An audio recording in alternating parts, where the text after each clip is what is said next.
Boa noite. Graça e paz de nosso bom Deus sobre a vida de cada um de vocês. É bom estar aqui com cada um. Eu queria fazer uma oração, eu preciso fazer isso. E eu queria que você fechasse os teus olhos e a gente tivesse essa palavra tudo, e para que Deus possa nos conduzir nesse tempo, tá bom? Senhor, que o Senhor possa nos acalmar o nosso espírito, que o Senhor possa nos conduzir, iluminando o nosso entendimento, trazendo sobre nós compreensão da Tua vontade, para que a gente possa viver na plenitude do Teu querer, na plena expressão da Tua vontade. Abra os nossos olhos, para que a gente possa compreender a Tua palavra, compreender o Teu querer, e vivermos, Senhor, neste mundo de maneira que revele Tua glória, que expresse Teu desejo, que nos ensine, Senhor, a sermos zelosos pelo Teu reino, pelo Teu querer, pela Tua vontade, sem religiosidade, na simples expressão de quem o Senhor é, na simples manifestação das Tuas virtudes, do revelar do Teu amor, de encher a terra com o conhecimento da Tua glória. Abra o nosso entendimento. Conduza-nos, Senhor, nessa jornada e no entendimento da Tua palavra, para que a gente possa crescer, compreender e entender todo o Teu querer, para a glória e louvor do Teu nome, para que o Teu nome seja exaltado, para que o Teu nome seja glorificado, para que as obras que nós realizarmos revelem, manifestem, e encha essa terra com Tua glória, Senhor. Se conosco essa noite, nos conduza neste tempo, nos consolando, nos confortando, Senhor, derramando abundantemente da Tua paz, para que a gente possa estar atento àquilo que o Senhor está falando, àquilo que o Senhor está nos ensinando e à forma como o Senhor está nos conduzindo. Se conosco e conduza-nos, Senhor, neste tempo, para a glória e louvor do Teu nome. Nós oramos e Te agradecemos em nome de Jesus. Amém. Deixa Deus falar com você essa noite. Esteja disposto a querer ouvir, a entender o que Ele tem para nos ensinar, o que Ele tem para nos falar, para que a gente possa viver neste mundo de uma maneira que glorifique o Seu nome. Não é o atendimento das nossas expectativas, não é o atendimento dos nossos desejos, nem a satisfação dos nossos caprichos. A gente precisa amadurecer. Amadurecer para que a gente faça o que Deus deseja que a gente faça, não o que a gente acha que Ele quer que a gente faça. Mas para isso a gente precisa conhecer. Conhecer segundo o entendimento expresso na Bíblia, mas esse conhecimento ele precisa ser internalizado. Ele precisa transformar o nosso entendimento, a nossa compreensão, para que a gente viva a plenitude do que Deus deseja para nós. Nós vamos falar hoje sobre justamente a batalha de Gideão, a sua vitória que ele teve.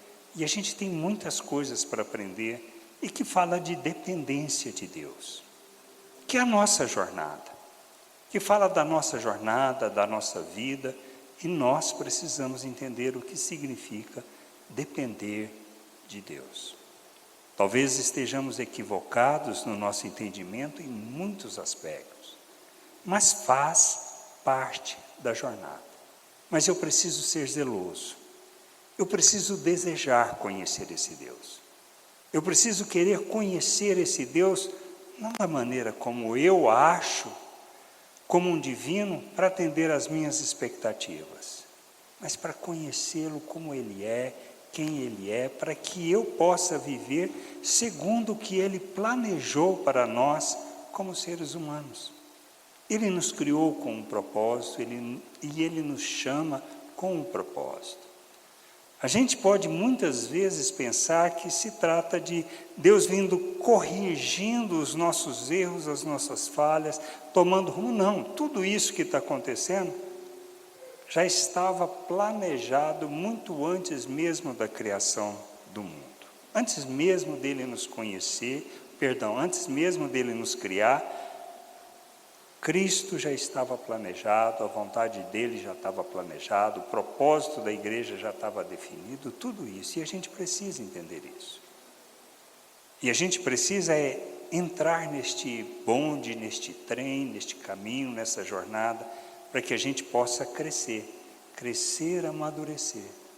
Porque é isso que ele deseja, ele não quer outra coisa. Eu queria ler, antes de entrarmos no estudo da semana, que fala justamente sobre a vitória de Gideão, eu queria ler um texto com vocês lá em 1 Coríntios 2. Meu Deus, eu ainda vou me ajeitar. Versículo 11 e 12, diz assim, 1 Coríntios 2, capítulo 2, versículo 11 e 12. Pois quem conhece as coisas do ser humano, a não ser o próprio espírito humano que nele está? Assim ninguém conhece as coisas de Deus, a não ser o Espírito de Deus.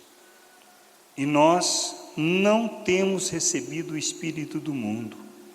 Nós não temos recebido o Espírito do mundo, e sim o Espírito que vem de Deus, para que conheçamos o que por Deus nos foi dado gratuitamente. A gente precisa ler a carta dos Coríntios para que a gente possa entender todo o contexto que Paulo está falando, mas se eu creio em Cristo Jesus, como Senhor e Salvador, como Messias enviado por Deus para nos resgatar, nos restaurar, e por meio dele nós recebemos a justificação, o perdão de nossos pecados, que a nossa salvação não se fundamenta no que nós fazemos, nem nas obras que nós realizamos, mas na graça de Deus e no que Ele fez por nós, para que nós pudéssemos ser feito um novo ser, uma nova criatura, um ser espiritual, criado à imagem de Cristo, capacitados para andar neste mundo na vontade de Deus. Nós precisamos conhecer o que Ele fez por nós e que nos foi dado gratuitamente. Por quê? Para que a gente ande nessa vontade. Aonde eu acho isso? Nas Escrituras Sagradas. Se eu quero conhecer Deus, eu tenho que começar pelas Escrituras Sagradas. Ela tem que ser algo importante na minha vida, no processo da minha leitura, de conhecer, de meditar. Se eu não fizer isso, não caminharei. Eu preciso conhecer, e quando ler, eu preciso pedir a Deus que ilumine o meu entendimento, me conduza nessa jornada, para que eu possa compreender e viver na plenitude dessa vontade. E Ele vai nos conduzindo, abrindo, conduzindo no entendimento, na compreensão, para que nós, tendo essa palavra internalizada, vai transformando o nosso entendimento, e aí nós vamos transformando as nossas atitudes, de maneira que, de glória em glória, a gente revele aquilo que Deus fez. Por isso é uma jornada, mas eu preciso começar com a leitura, querer conhecer essa palavra, querer ler essa palavra, meditar nessa palavra, pedir para Deus dar esse entendimento, porque recebemos tudo para Ele nos conduzir nessa jornada, mas eu preciso desejar conhecer esse Deus. E faz parte do processo que a gente vai fazer hoje, este entendimento, dependência de Deus. Com todas as nossas falhas, com todos os nossos erros, e o que a gente vai ver na história de Gideão, uma pessoa como nós, com as nossas dúvidas, com as nossas incertezas, com os nossos erros, mas que cumpriu a vontade de Deus e que nos dá o exemplo do que fazer, como caminhar, como conhecer Deus. Amém? Então fique atento, deixa Deus falar com você, mas na tua vida, no teu dia a dia, pense sobre isso, medite sobre isso. Por isso a gente precisa entender que dependemos de Deus. O estudo fala sobre isso, entender nossa dependência de Deus. Que nós precisamos compreender que não se trata do nosso mérito, do nosso esforço, do nosso empenho, da nossa capacitação, não se trata de nada disso. Precisamos entender que a nossa vitória não é uma questão da nossa capacitação, não é do nosso conhecimento que a gente possa ter até mesmo das Escrituras, mas é entender que Deus nos chama para viver e como devemos viver, de maneira que a gente possa ter de fato a vitória que Deus nos concede. E o que de fato, contra o que de fato estamos lutando, qual é a nossa batalha? Para que a gente cresça, amadureça e faça a vontade de Deus.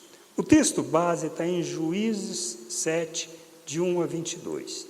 Eu vou começar lendo um pouquinho antes e lembrando o estudo da semana passada, aonde Gideão é chamado. E ele fala o quê?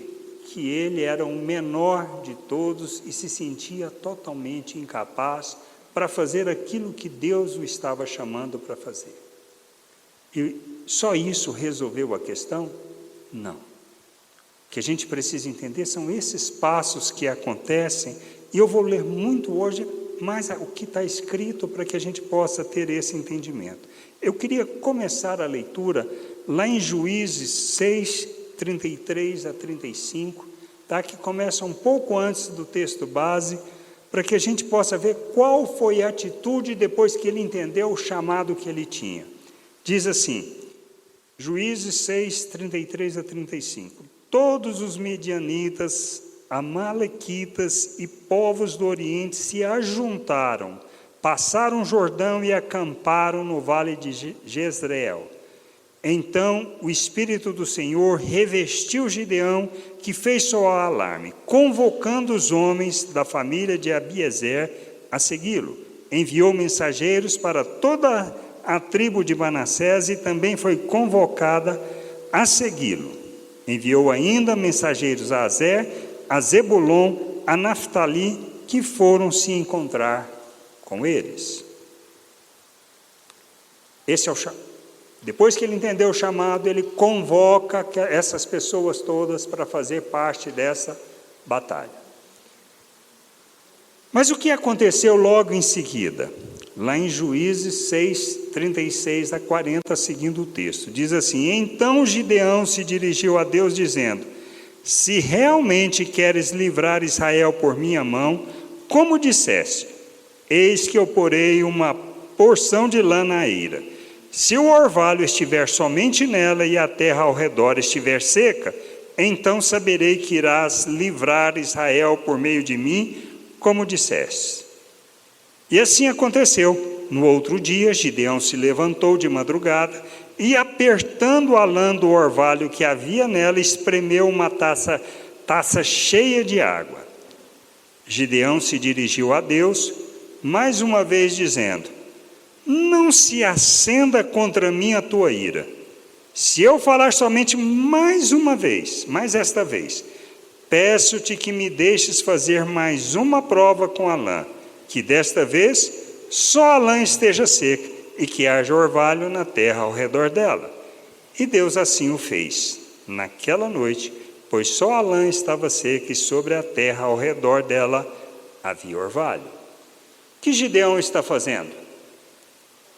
Tem certeza, Deus, que o Senhor quer que eu faça isso e que o Senhor vai fazer, e o Senhor vai livrar através da minha? Isso aqui é o quê? Falta de fé. Porque Deus já tinha dado, já tinha falado, ele já tinha aceitado, já tinha convocado, mas ele estava em dúvida. Tem problema na nossa jornada isso? Deus, é isso mesmo que o Senhor quer? E assim a gente vê outras situações, outras realidades. E Deus nunca, nem sempre mostra também tudo o que a gente deseja, que a gente quer, da forma como a gente quer, no momento que a gente quer. Ele vai simplesmente revelando. Só não podemos duvidar do que Deus. Se eu tenho dúvida, eu posso pedir isso. Mas isso é resultante do quê? da minha imaturidade, da minha falta de conhecimento ou de compreensão. Por isso não tem problema. Quantas e quantas vezes eu já fiz isso? Por dúvida, sim. Por incerteza, se não era simplesmente o meu desejo, ou porque não era o meu desejo fazer e Deus queria que eu fizesse algo. Sim. Ele usou pessoas, situações, simplesmente para mostrar. Pessoas com quem eu nunca tinha falado, não tinha falado nada, nem compartilhado, e ele usou pessoas para trazer. Como situações. Como eu já compartilhei aqui, a questão de vir para Uberlândia, que não era um desejo, não era um plano de ninguém lá de casa. Mas Deus fez as coisas acontecerem de maneira que não teve dúvida. Por isso essa situação, a gente precisa entender, faz parte do nosso processo de conhecer Deus, de aprender a depender de Deus. E eu preciso crescer na fé. Crescer na fé, ela envolve o quê? Conhecer as Escrituras. Por quê? Eu preciso conhecer a palavra de Cristo. A fé, ela é decorrente da palavra de Cristo. Essa fé traz o que para mim? Entendimento, compreensão de uma realidade que Deus nos chama para viver. Eu vou conhecer as promessas, vou compreender as promessas. Isso vai me levar ao quê? A essas experiências, a vida que eu estou andando, a maneira como Deus opera, eu vou crer. E quando eu creio, aí eu começo a me mover na direção que Deus quer. O que Gedeão estava pedindo não era nada mais, nada menos do que isso. E aí deu a tranquilidade para ele se mover. Aí então nós entramos no texto que diz assim, em Juízes, eu vou ler, não vou ler todos os versículos, eu vou ler alguns. No Juízes 7, 2 e 3 diz assim, o Senhor disse a Gideão, Juízes 7, 2 e 3. Eu estou lendo na versão Nova Almeida atualizada, tá? O Senhor disse a Gideão, é demais o povo que está com você. Tinham 30 mil homens, para eu entregar os medianitas nas suas mãos. Israel poderia se gloriar contra mim, dizendo, a minha própria mão me livrou. Portanto, anuncie ao povo o seguinte, quem estiver assustado e com medo, saia da região montanhosa de Gileade e volta para casa. Então, 22 mil homens voltaram e 10 mil ficaram. O que Gideão fez? Chamou. Apareceram quantos? 32 mil homens. O que Deus fala? É muita gente. Para derrotar, não precisa disso tudo. Se vocês tivessem ideia da quantidade de medianitas, gileaditas e todo o resto que estava acampado, você fala assim, 30 mil homens é muito pouco. Mas o que Deus fala para eles, olha, para que não haja o orgulho, para que haja entendimento que quem está fazendo isso sou eu, não é vocês. É isso que Deus quer que a gente aprenda. A obra que temos que realizar, a forma como temos que viver, não depende de nós. Depende de eu entender, crer naquilo que Deus está falando. Então, sobraram aqui 10 mil homens. E aí, o que acontece? 4 diz assim, no versículo 4. Então o Senhor disse a Gideão, ainda há povo demais. Faça-os descer até a água e ali eu os provarei para você. Aquele de quem eu disser, este irá com você, este de fato irá com você. Porém, todo aquele de quem eu disser, este não irá com você, este não irá. E aí o que acontece? 5:7, diz assim, Gedeão fez com que os homens descessem até as águas, então o Senhor lhe disse, todos os que lamberem a água com a língua, como faz o cachorro, esse você deve pôr à parte, separando-os daqueles que se ajoelharem para beber. O número dos que lamberam, levando a mão à boca, foi de 300 homens. Todos os outros se ajoelharam para beber água. Então o Senhor disse a Gideão, com estes 300 homens que lamberam a água, eu livrarei vocês e entregarei os midianitas nas suas mãos. Diga a todos os outros, que voltem para casa. De 32, Deus selecionou 300. Agora imagina, qual a probabilidade de você abaixar para beber uma água e lamber, como um cachorro? Só doido faz isso, né? O que Deus quer com tudo isso? Mostrar para Gideão. Simplesmente, quem vai libertar sou eu. Estou usando vocês simplesmente para isso. A realidade que nós temos que viver neste mundo é semelhante a essa. Não de pessoas capacitadas, mas de pessoas que estão dispostas simplesmente a fazer aquilo que Deus está chamando para fazer. E a coisa resolveu por aí? Ou seja, com esses 300 eles cataram as espadas e foram lutar contra os milhares e milhares que haviam ali acampado no vale? Não. Bom, aí a gente seguindo no texto, lá no verso 10 a 14, aí é Deus que vai mostrar para Gideão o que está acontecendo de fato. No verso 10, a partir do 10 até o 14, diz assim: se você ainda estiver com medo de atacar, desça ao arraial com o seu ajudante pura, e ouça o que eles dizem. Então você ganhará coragem e atacará o arraial. Gideão desceu até a vanguarda do arraial com o seu ajudante pura. O medianita, os amalequitas e todos os povos do Oriente cobriam o vale como uma nuvem de gafanhoto. Os camelos deles eram uma multidão inumerável como a areia que está na praia do mar. Quando Gideão se aproximou, eis que certo homem estava contando um sonho a seu amigo. Ele dizia: tive um sonho. Eis que um pão de cevada vinha rolando dentro do arraial dos midianitas. Bateu contra a tenda de maneira que esta caiu. Se virou de cima para baixo e ficou estendida no chão. O amigo respondeu: isto não é outra coisa a não ser a espada de Gideão, filho de Joás, homem israelita. Deus entregou nas mãos deles os medianitas e todo este arraial. O que Gideão com os 300 fizeram? Um canto que eles puseram fogo, trombetas, dividiu os 300 em 3 agrupamentos de 100,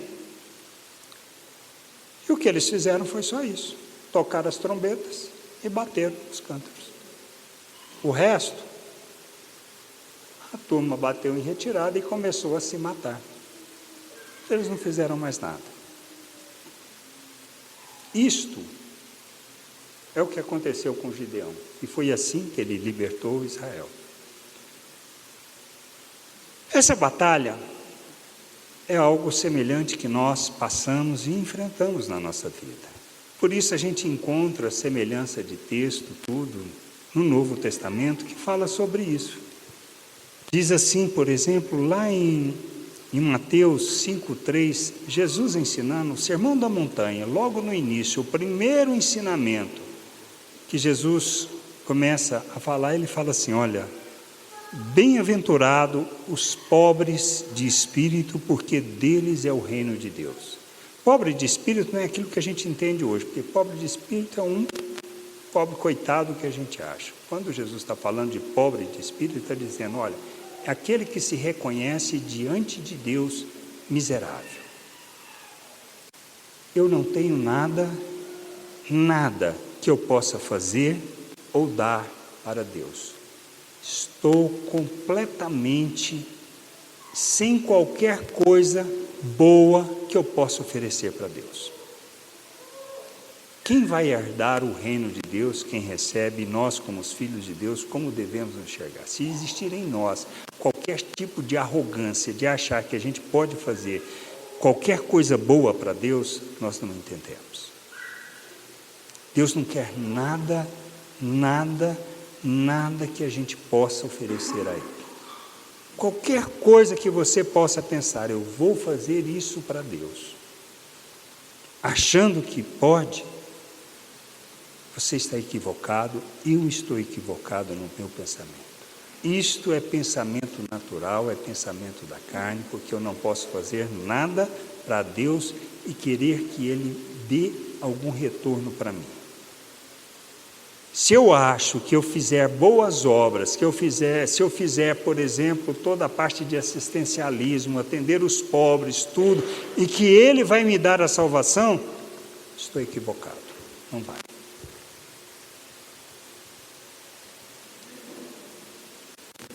Esta forma de pensar é a forma de pensar natural. Tudo que eu penso em fazer alguma coisa para receber algo em troca, isso é pensamento natural.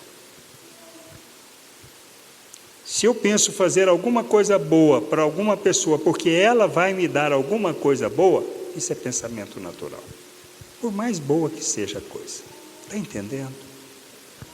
Isso é coisa do diabo. É o diabo que pensa assim. Isso é pensamento de homem, de filhos do diabo.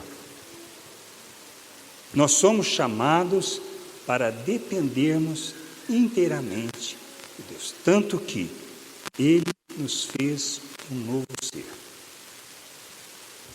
Ele fez de nós um ser espiritual, baseado no que Cristo fez por nós.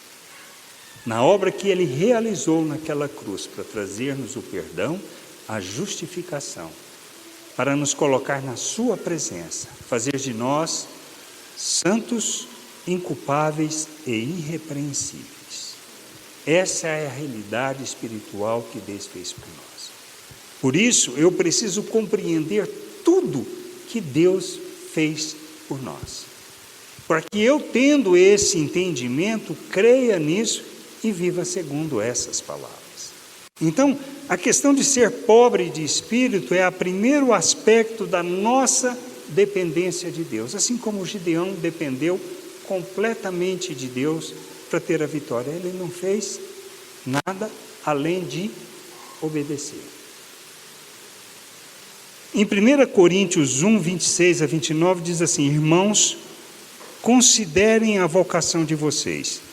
Não foram chamados muitos sábios segundo a carne, ou seja, segundo a forma de pensar deste mundo, nem muitos poderosos, nem muitos de nobre nascimento. Não quer dizer que não tem, não quer dizer que o rico, o sábio, o inteligente, o cientista, todo aquele que estuda as coisas, o conhecimento, não quer dizer que eles não vão fazer parte do reino de Deus. É que nem todos, muitos não foram. A nossa realidade, se a gente olha, somos pessoas simples, muitos sem entendimento, muitos sem estudos. Isso é problema? Nenhum. Realidade de Corinto.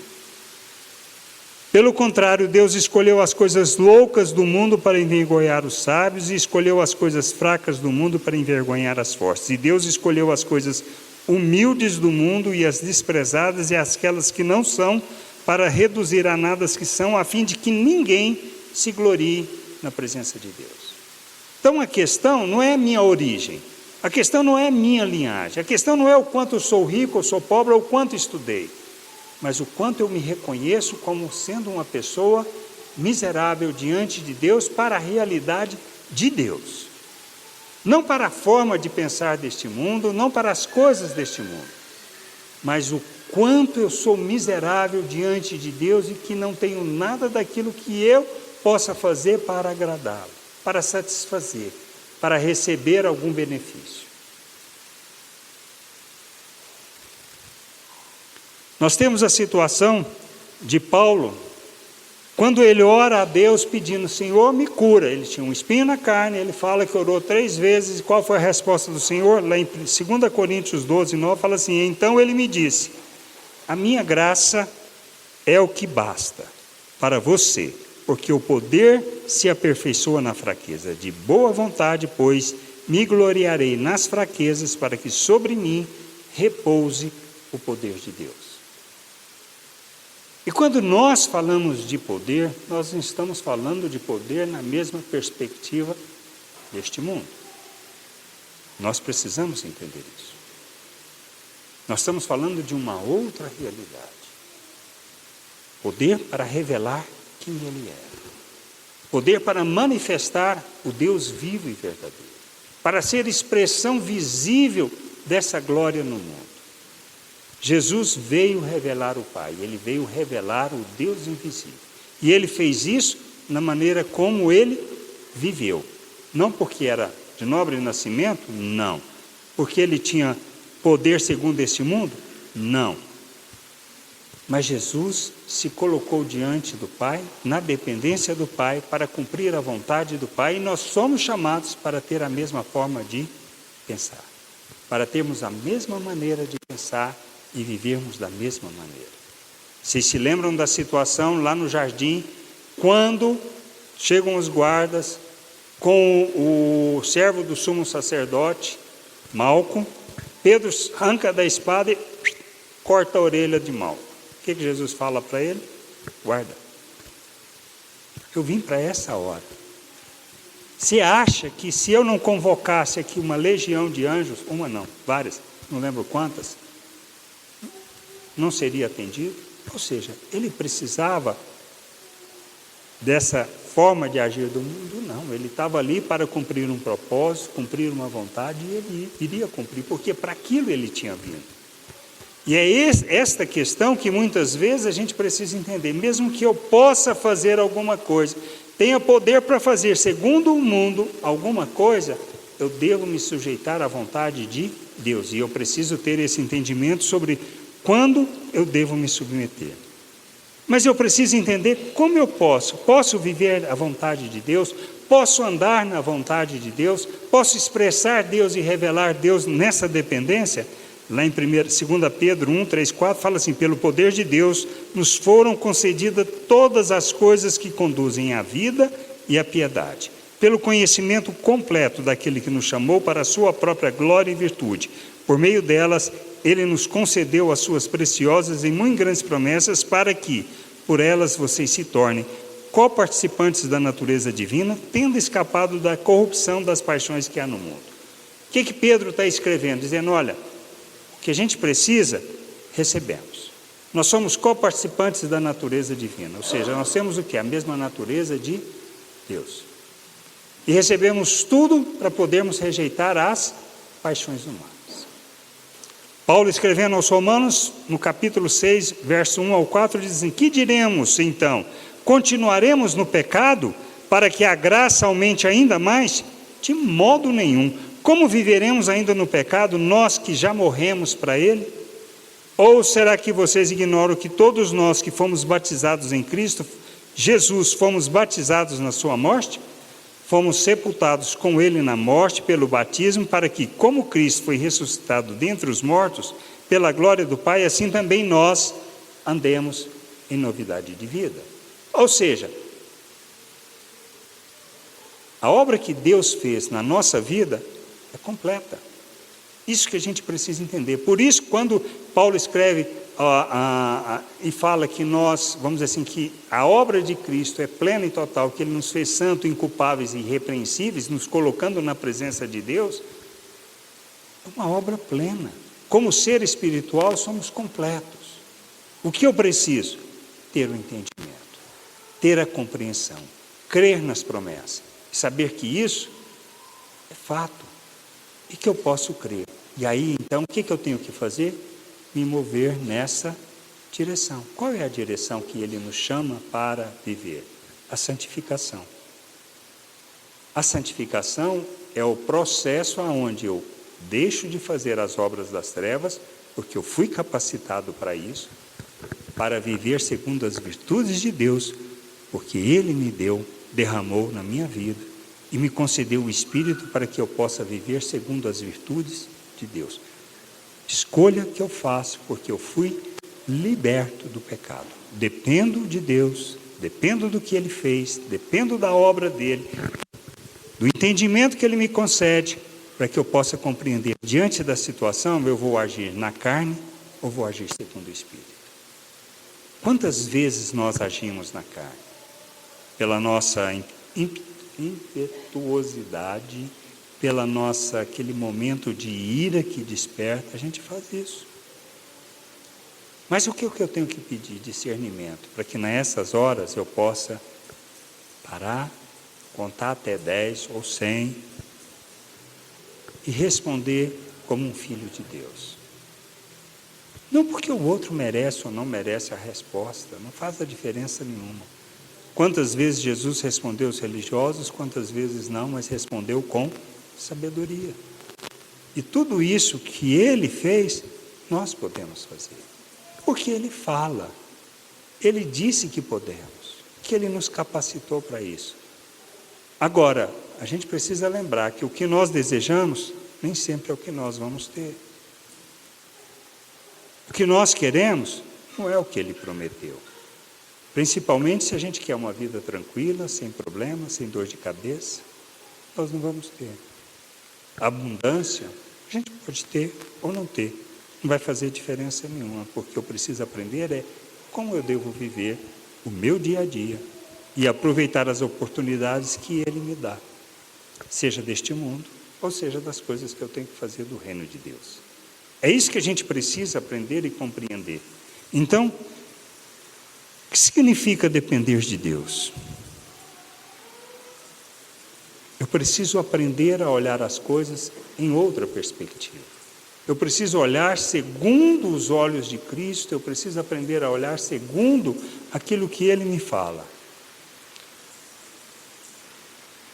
Por isso, quando lá em Romanos 8, 31 a 37, ele diz assim: que diremos então à vista destas coisas? Se Deus é por nós, quem será contra nós? Aquele que não poupou o seu próprio filho, mas por nós o entregou, será que não nos dará graciosamente com ele todas as coisas? Aí eu posso torcer, e falar assim que todas as coisas é tudo o que eu desejo. É isso que ele vai me dar? Não.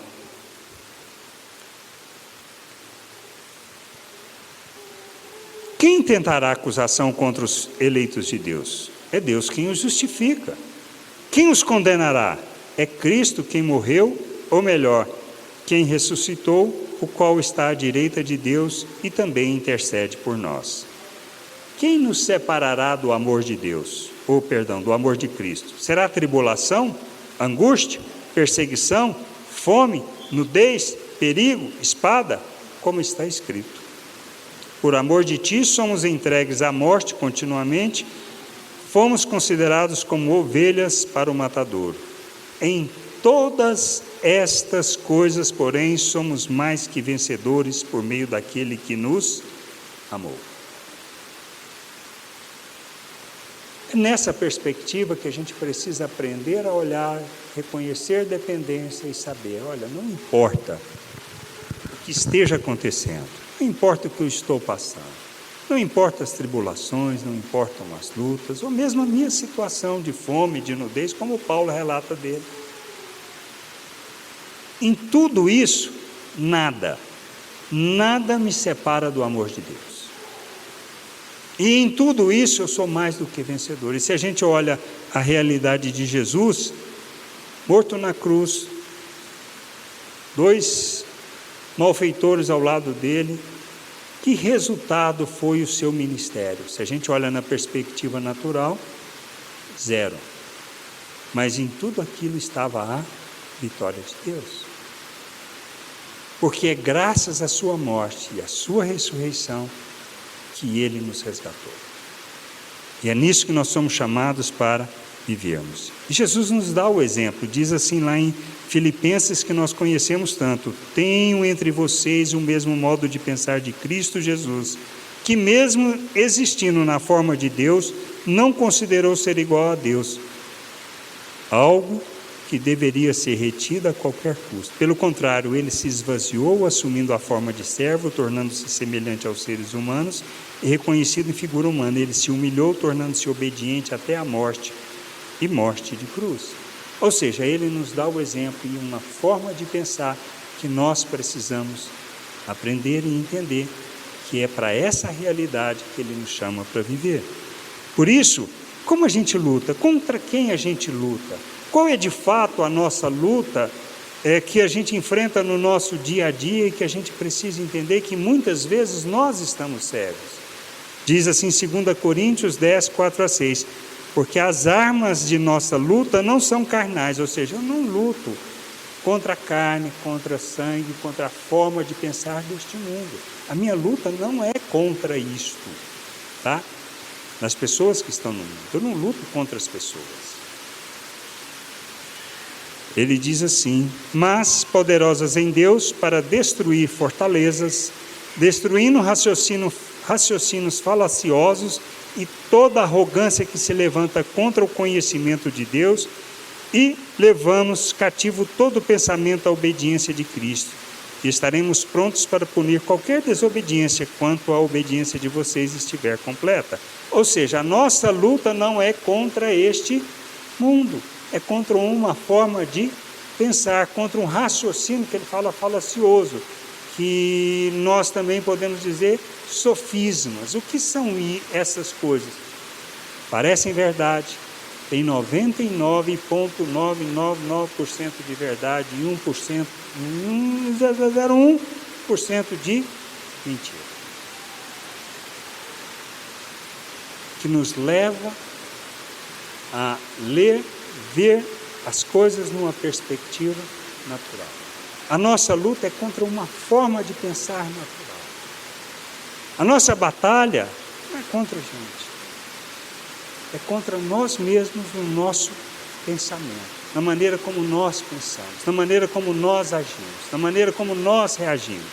Por isso a gente precisa ter esse entendimento dessa luta que nós temos, essa forma de pensar. Lutamos contra uma maneira de pensar que revela a carne, que revela a forma de pensar natural que nós temos em nossas vidas. Seja nos cânticos que a gente faz, seja naquilo que a gente profere, seja na nossa atitude, seja nos relacionamentos com as pessoas. Quando eu revelo egoísmo, quando eu revelo arrogância, ganância, isto é maneira de pensar do mundo. O que o outro está fazendo não faz a diferença nenhuma, mas o que eu estou fazendo faz a diferença, porque eu sou responsável por revelar Deus às pessoas. E Paulo fala sobre isso em Romanos 15, ele diz assim, ora, o Deus de... Lá em Romanos 15, 5 e 6, diz assim, ora, o Deus de paciência e da consolação lhes conceda o mesmo modo de pensar uns para com os outros, segundo Cristo Jesus, para que vocês, unânimes e a uma só voz, glorifiquem a Deus o Pai. Então, Paulo está chamando os romanos para pensar como Cristo. O que ele está falando? Se a gente vê alguns aspectos, no 7 ele fala assim, olha, portanto, acolham uns aos outros, como também Cristo acolheu vocês para a glória de Deus. Não é porque o outro é quem ele é que eu vou deixar...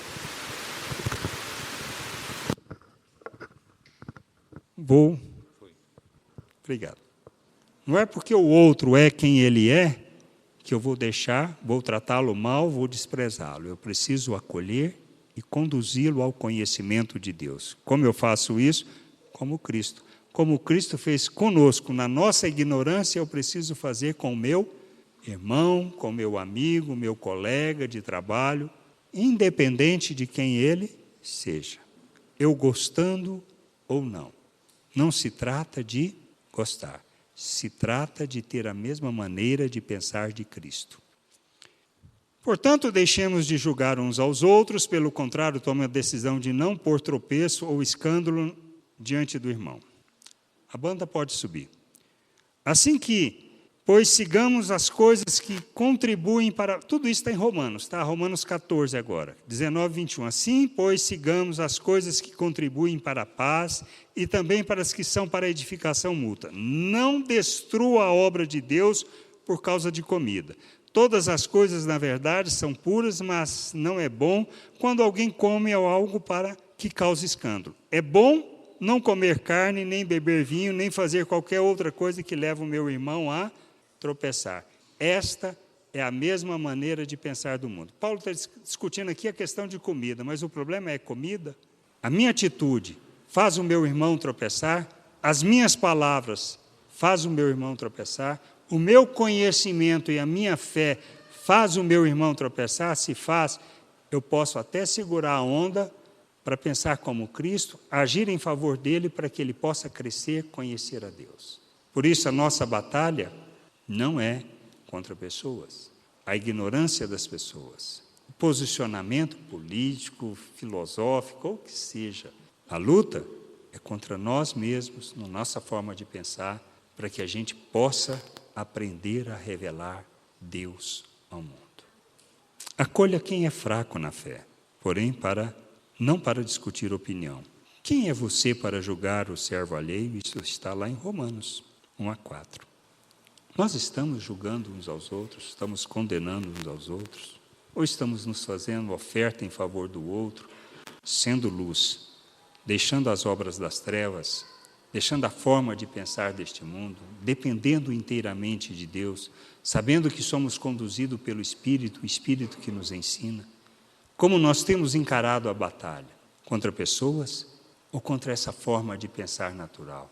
Temos, como Paulo escreve aos Efésios, nos revestido da armadura de Deus para podermos resistir a esses ataques do diabo? A palavra de Deus me dá sustentação para isso. Para que eu conheça, compreenda e para que eu dependa inteiramente de Deus. Para ser conduzido nessa jornada de maturidade, para que eu santifique, para que eu revele Deus. Porque se eu não santificar, as pessoas não conhecerão a Deus. Minha responsabilidade, meu propósito, e o propósito de cada um que se compromete com Deus, de ser zeloso, praticante, para revelar Cristo nas relações. E essa é a nossa jornada. Nós andamos juntos para ajudar um ao outro, para sermos suporte um ao outro, mesmo que tenhamos pensamentos diferentes, ideias diferentes, devemos ter a mesma maneira de pensar de Cristo, ser oferta na vida do outro. Senhor, nós agradecemos por essa graça maravilhosa, pela Tua obra em nosso favor, por tudo que o Senhor tem feito, por tudo que o Senhor tem nos concedido, por tudo que o Senhor nos concedeu que a gente ainda não compreende. Ilumina o nosso entendimento e nos conduza de maneira que a gente possa ser vitorioso em toda a realidade que o Senhor nos chama para viver, manifestando o Teu reino, Tua glória, fazendo, Senhor, não segundo o que pensamos, mas segundo as Tuas virtudes, na expressão, pensando como Cristo e sendo conduzidos nessa jornada de crescimento, amadurecimento, para que a gente revele o Senhor neste mundo. Para que, adentrando em todas as obras das trevas, possamos ser luz, revelar Teu reino, revelar Teu amor, ser expressão visível de Cristo neste mundo, como família, como povo, para a glória e louvor do Teu nome.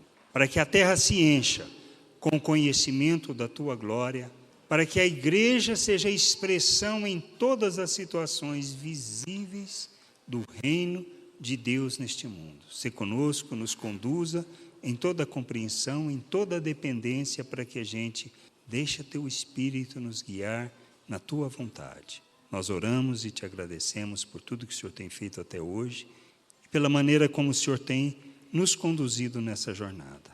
Nós oramos em nome de Jesus. Amém.